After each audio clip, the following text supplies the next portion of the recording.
there, everybody. My name's Brianna, and I've been a registered nurse for about 15 years. I currently have my bachelor's and I'm seeking my master's in nursing. And I just wanted to go over a couple of things that I've noticed that a lot of my patients in the hospital, they don't really know a lot of things about. And the first one I want to do is AFib.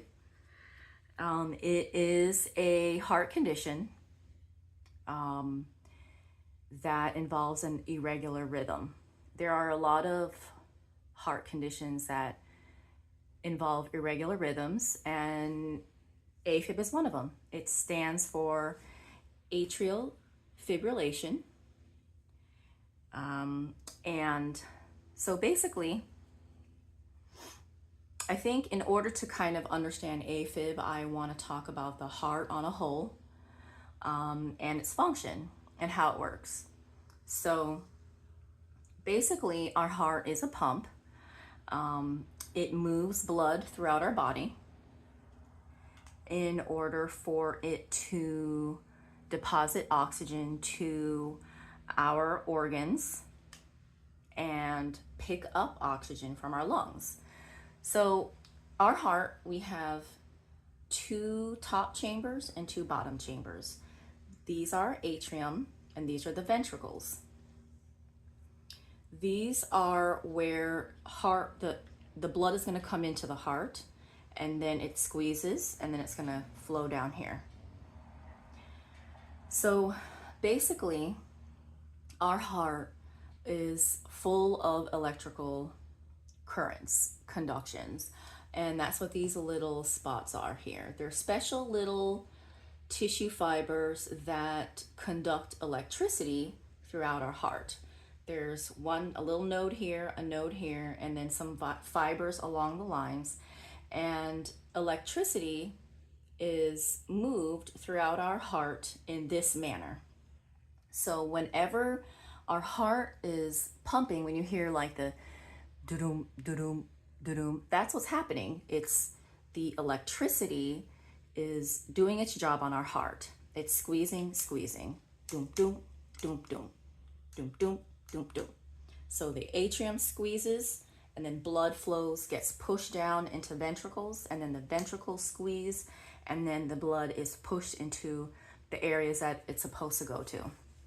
So when we breathe in, okay, this is where the oxygen exchange happens. We get rid of our CO2 and then we pick up the oxygen.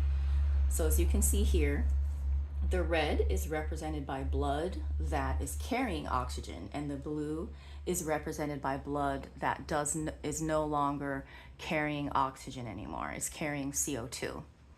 So we take a nice deep breath and we get our oxygen, and then the blood flows back into our heart and it gets deposited into this left atria here. Then it is squeezing, and then it gets pushed down into the left ventricle, and the left ventricle squeezes. Our blood gets pushed, and that's what oxygenates all of our body, our left ventricle. That's why it's large and it's important. It is oxygenating our whole body, everything. So we get rid of the oxygen in our tissue, and then the blood, now it doesn't have any oxygen anymore. It's flowing back up into this atria, the right one. It gets dropped into here, and then it's squeezed into the ventricle, and then it's squeezed, and it's pushed back, and then it goes to our lungs, and then everything happens again. And it's a circular movement, and that's why this is called the circulatory system, because it just keeps going. Boom, boom, boom, boom, boom, boom, boom, boom. Every time your heart is beating, that's what's happening. So we're gonna kind of come over here to what our EKG looks like. And you guys may be familiar with this.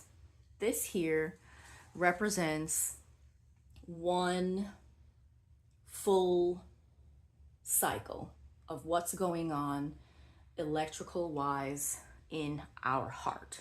So that's why, you know, you get all those wires put on you. It's literally picking up the electrical currents and where they're going in your heart. And that's why these are so specific. We look at these and it shows us that everything is going in the usual pattern. So we have our electrical current and it starts here, okay, and it stimulates our atrium to squeeze, okay, and that's kind of what's going on here, and it's our P wave. And when our P wave looks like this, oh, sorry, that's not our P wave. This is a P wave, that's a P wave, P wave, P wave. It always comes before our QRS complex, okay? And so when we see this, this is the regular EKG. This is what we want to see when we hook you up. It shows us that everything's happening the way it's supposed to happen. Now, somewhere along the line, something happened to this electrical conduction right here. And we are no longer having a good squeeze, okay? So it's no longer squeezing. We have a fibrillation, right? So that's what this is. It's fibrillating, okay? So instead of a nice electrical conduction where we're going from here to here, and it squeezes, squeeze, squeeze, squeeze, squeeze, that's not happening. We have a quiver. So your atria, they're no longer squeezing. They are quivering. They're fibrillating, okay? So now we don't really have a nice squeeze. We have a jiggle, okay? So that means the blood flow is kind of messed up. So we've got the blood drops into here and it drops into here. And instead of that nice pump, we have where the blood would have been distributed accordingly down into the ventricles. They're kind of just, the blood is sitting. It's sitting and it's hanging out and it's just kind of waiting for these valves to kind of open up, and it just drops down in there. There's no squeeze. It just kind of flows down in because there's path of least resistance. It's got to go this way. But what happens when we have sitting blood? We're going to get some clots. It's a possibility. And that is why whenever you're on AFIB, you're on some sort of anticoagulant, you know, which is your Coumadin, also known as warfarin. And then you've got your Xarelto and your Eliquis. Okay, those are your main ones I can think of off the top of my head. So this is what your EKG is going to look like when it's your atrium are fibrillating. Now there's another type of a flutter. It's almost kind of the same thing. You still have something going on in your electrical system up here, but it's like rhythmic. So you're going to have these, it's fluttering, and this would be like a 3-to-1 flutter, okay?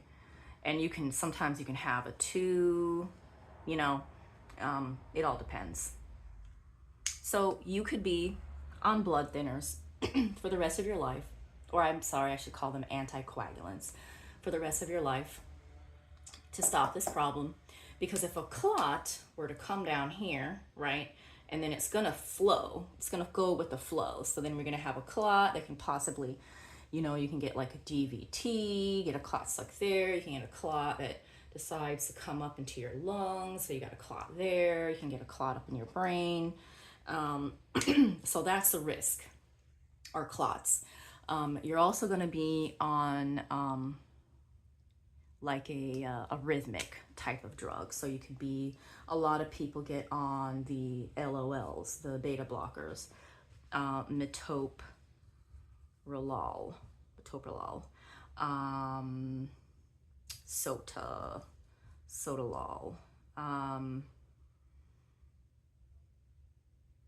the carvedilol, if I spell that right.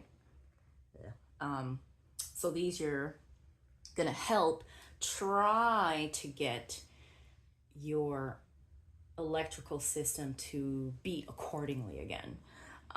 You may or may not convert. Some people are on something called cardizem. It's not a beta blocker. Okay, it's not a beta blocker. It's something else. But you may have gotten started on this first. You can get it in an IV form. And sometimes you get converted and you're not jiggling and quivering anymore. You're back to beating. So this is a basic rundown of AFib. Hopefully it answers a bunch of your questions. Let me know if there's anything else you'd like to learn about. Thanks for listening.